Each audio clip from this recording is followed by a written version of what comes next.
কর্ম করতে হবে, নইলে জগতে শুধু আসা আর যাওয়াই সার হবে। শাস্ত্রে বললেন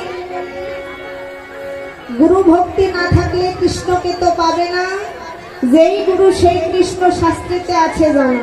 তথ্য সারার ভাগবতে চৈতন্য চরিতামৃতে স্বয়ং গুরু শ্রীকৃষ্ণতে করে গেল বর্ণনা। নিতাই গৌর হরি বল হরি বল।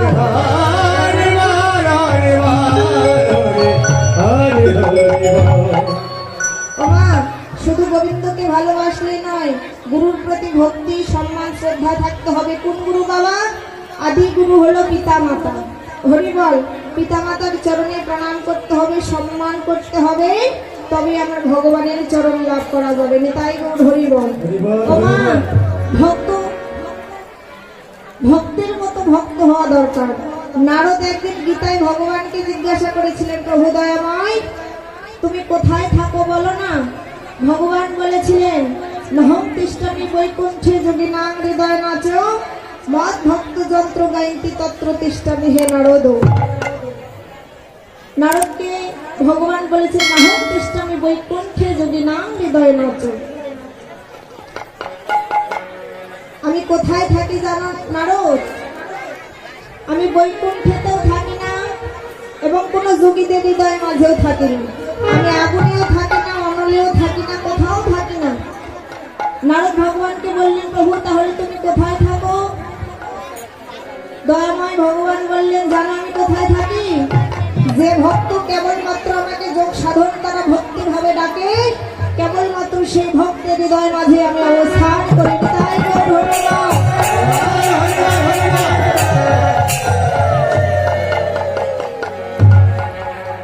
তাই কি করলেন? কলি জীবের দশা মলিন দেখে ব্রজ ছেড়ে আজ নদিয়ায় উদয় হলে আমার গৌর হরি। কেননা এই পাপাচ্ছন্ন কলির জীবকে উদ্ধার করিবার লাগি যুগে যুগে করুণার অবতার হয়ে এই নদিয়ার মাঝে এসে উদয় হলে। কি করলেন? আজ নদিয়ার মাঝে হেমশয়ে অতি গোড়া সুমধুর হাসথরা জগৎ জনার নয়নে আনন্দ। লীলার এক প্রান্তে দাঁড়িয়ে দাঁড়িয়ে বললেন ওরে পীড়িতে মোর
বাবা তোমার নাম কি, তুমি কোথা থেকে এসেছো?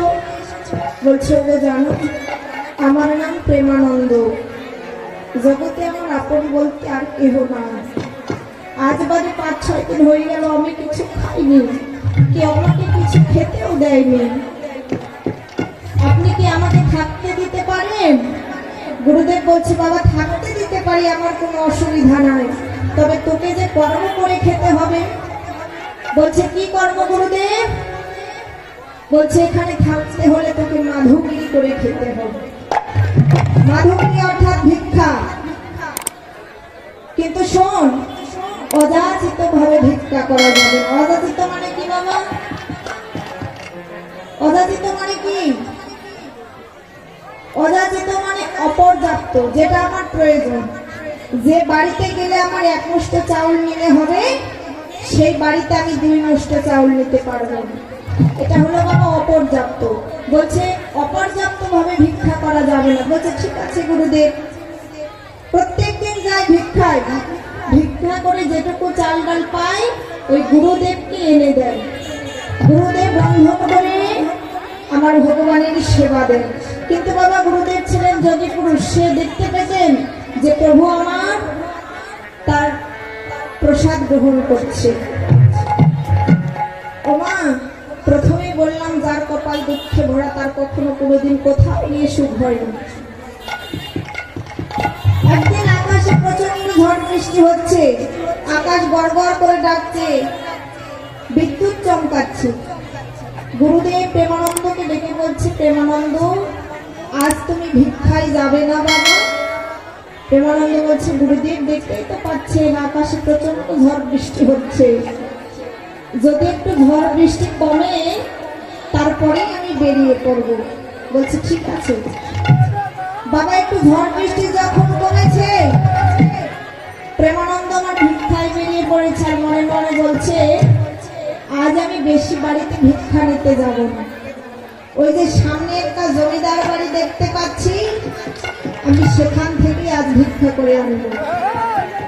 বাবা ছোট বালক তো, সে সব কিছু ভুলে গেছে। জমিদার বাড়ি থেকে ভিক্ষা করে এনেছে, আর মনে মনে বলছে আজ বাদে আমি যদি 15 দিন ভিক্ষায় না যাই তাহলে আমার কোনো অসুবিধা নেই।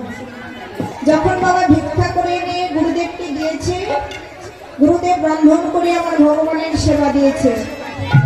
কিন্তু বাবা আজ সেবার অপরাধ হয়ে গেল। গুরুদেব ধ্যান যোগে দেখতে পেলেন সেবার অপরাধ হয়ে গেল। আজ প্রভু আমার সেবা নিতে এলেন না। সঙ্গে সঙ্গে প্রেমানন্দকে ডেকে বলছে প্রেমানন্দ, ও প্রেমানন্দ স্বীকৃতি এদিকে আয়। প্রেমানন্দ দৌড়ে গিয়ে বলছে গুরুদেব কি হয়েছে, আপনি এমন করে আমাকে ডাকছেন কেন? গুরুদেব বলছে প্রেমানন্দ তুই শিষ্য হয়ে এমন করে গুরুকে ভজনের পথ থেকে সরিয়ে দিতে পারলি? তোকে এতবার করে বারণ করার পরও তুই আজ অযাচিত ভাবে ভিক্ষা করেছিস। তোর মতো শিষ্যের আর এই আশ্রমে কোনো দরকার নেই। দৌড়ে গিয়ে গুরুদেবের চরণ যুগল দুটি জড়িয়ে ধরে বলছে গুরুদেব আমার ভুল হয়ে গেছে, আপনি আমাকে এমন করে শাস্তি দেবেন না। বলছে তোর মতো শিষ্যের আর কোনো দরকার নেই, তুই এই মুহূর্ত থেকে এখনই আশ্রম ছেড়ে চলে যা। বলছে গুরুদেব আপনি আমাকে এমন করে শাস্তি দিতে পারেন না। যদি আপনি আমাকে মারতে মারতে মেরেও ফেলেন তবু আমি কখনো কোনোদিন আপনার চরণ ছাড়ব না। আমার ভুল হয়ে গেছে গুরুদেব। বলছে চরণ ছাড়বে না? বাবা গুরুদেবের যখন রাগ হয়ে গেছে, গুরুদেবের বাবা চরণে ছিল খড়গ, সেই খড়গ পায়ে এমন করে প্রেমানন্দের পিঠে লাথি দিয়েছে, প্রেমানন্দের পিঠ থেকে ঝরঝর করে রক্ত পড়ছে। যখন ঝরঝর করে রক্ত পড়ছে প্রেমানন্দ তবু বলছে, গুরুদেব আপনি যদি আমাকে মেরেও ফেলেন তবুও কখনো কোনো দিন আপনার চরণ ছাড়ব না। ওমা, চরণ ছাড়লেন না যখন, গুরুদেব রাগ করে তাকে অভিশাপ করলেন যে এই মুহূর্ত থেকে তোর জন্ম শেষ, তোর জন্ম হবে নিচু করে।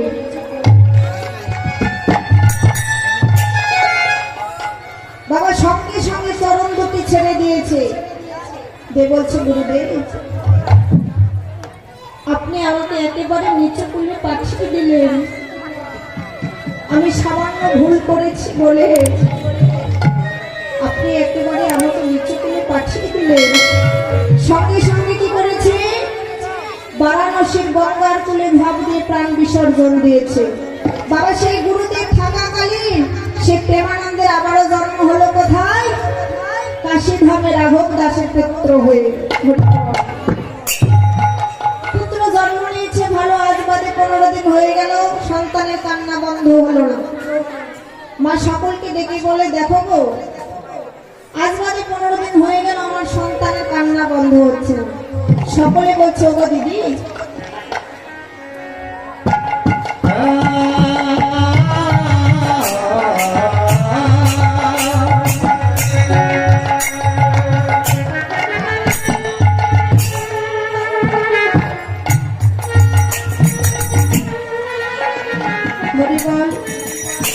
এক দিদি ভাই আমাকে একটি গীতা এবং দক্ষিণা দান করেছেন। জানি না মা তার মনের আশা কি বাসনা কি। আমরা যত ভক্তগণ রয়েছি সকলে মিলে দুটি বাহু উত্তোলন করে ভগবানের কাছে বলবো তার যেন সমস্ত মনের আশা বাসনা পূর্ণ হয়ে যায়। তাই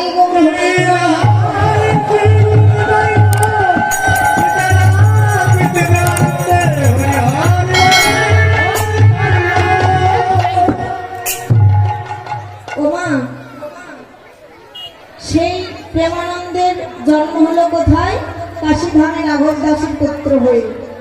যখন 15 দিন হয়ে গেল কান্না বন্ধ হলো না, গ্রামের সকলে বলছে, ওগো দিদি শুনেছি বারাণসীতে গুরু রামানন্দের আশ্রম রয়েছে, তুই সেখানে একবার তাকে নিয়ে চল তো, তার কি হয়েছে। যেই বাবা সেই গুরুদেবের কথা শুনেছে, সন্তানের বদনে হাসি ফুটেছে। সকলে বলছে, দেখেছিস সেই গুরুদেবের কথা শোনা মাত্রই সন্তানের বদনে হাসি ফুটল। কি করলেন, সে সন্তানকে নিয়ে গেলেন গুরু রামানন্দের আশ্রমে। নিয়ে গিয়ে বলছে, বাবা একটু আমার সন্তানটিকে দেখুন তো।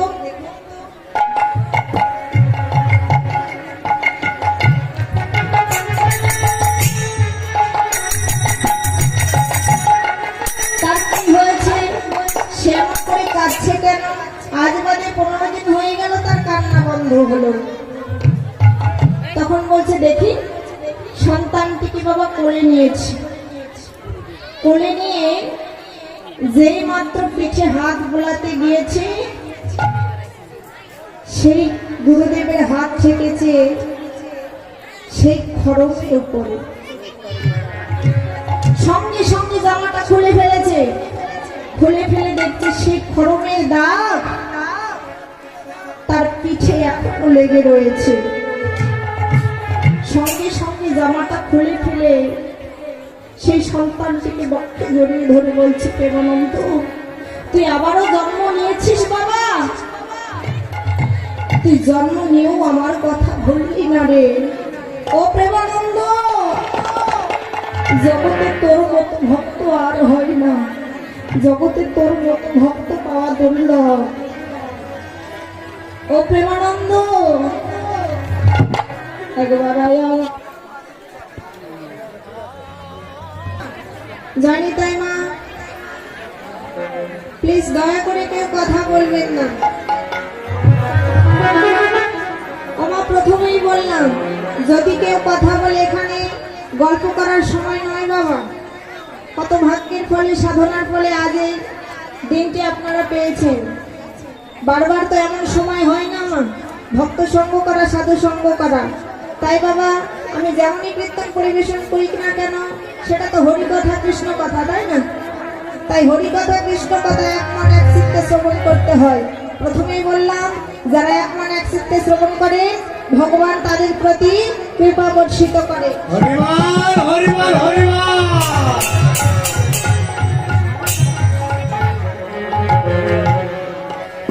ওমা, একে একে দুই মা এবং এক ছোট্ট ভাই আমাকে একটি গীতা, একটি সিঁদুরের কৌটা এবং বস্ত্র দান করেছে। সকলে ভগবানের কাছে বলবো তাদের সমস্ত মনের আশা বাসনা যেন পূর্ণ হয়, তাদের কৃষ্ণ প্রেমে যেন মতি থাকে, তারা যেন ভব পারাপার করতে পারে। তাই গৌর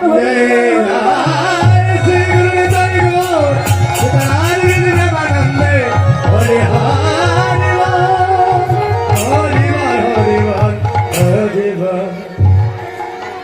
কি করলেন? যখন সেই সন্তানটিকে নিয়ে গেলেন গুরু রামানন্দের আশ্রমে, গুরুদেব দেখলেন তার পিঠে এখনো খড়মের দাগ লেগে রয়েছে। সঙ্গে সঙ্গে জামাটা তুলে ফেলে সেই সন্তানটিকে কক্ষে জড়িয়ে ধরলেন। জড়িয়ে ধরে বলছে, প্রেমানন্দ, তুই আবারও জন্ম নিয়েছিস বাবা, জন্ম নিয়ে তুই এখন আমার কথা ভুললি না।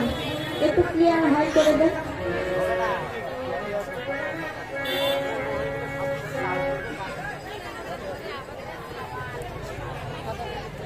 ওমা, কি করলে? বক্ষে জড়িয়ে ধরে বলছে, প্রেমানন্দ, এক সময় তোকে আমি রাগ করে অভিশাপ করেছিলাম বাবা, তোর নিচু কুলে জন্ম হবে। কিন্তু আজ এই গুরুদেব, আমি তোকে আশীর্বাদ করলাম, তোর নিচু কুলে জন্ম হয়েছে তো কি হয়েছে? তুই হবে জগতের শ্রেষ্ঠ ভক্ত, তুই ভগবানের চরণ লাভ করবি। নিতাই গৌর হরি বল, হরি বল।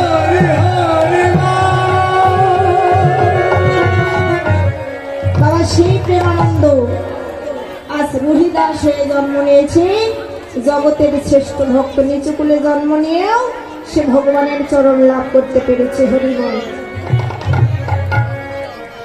তাই তো মা, জগতে এমন ভজন যোগ্য সাধন যোগ্য দেহ পেয়ে হেলায় হেলায় কাটিয়ে দিলে হবে না। জগতে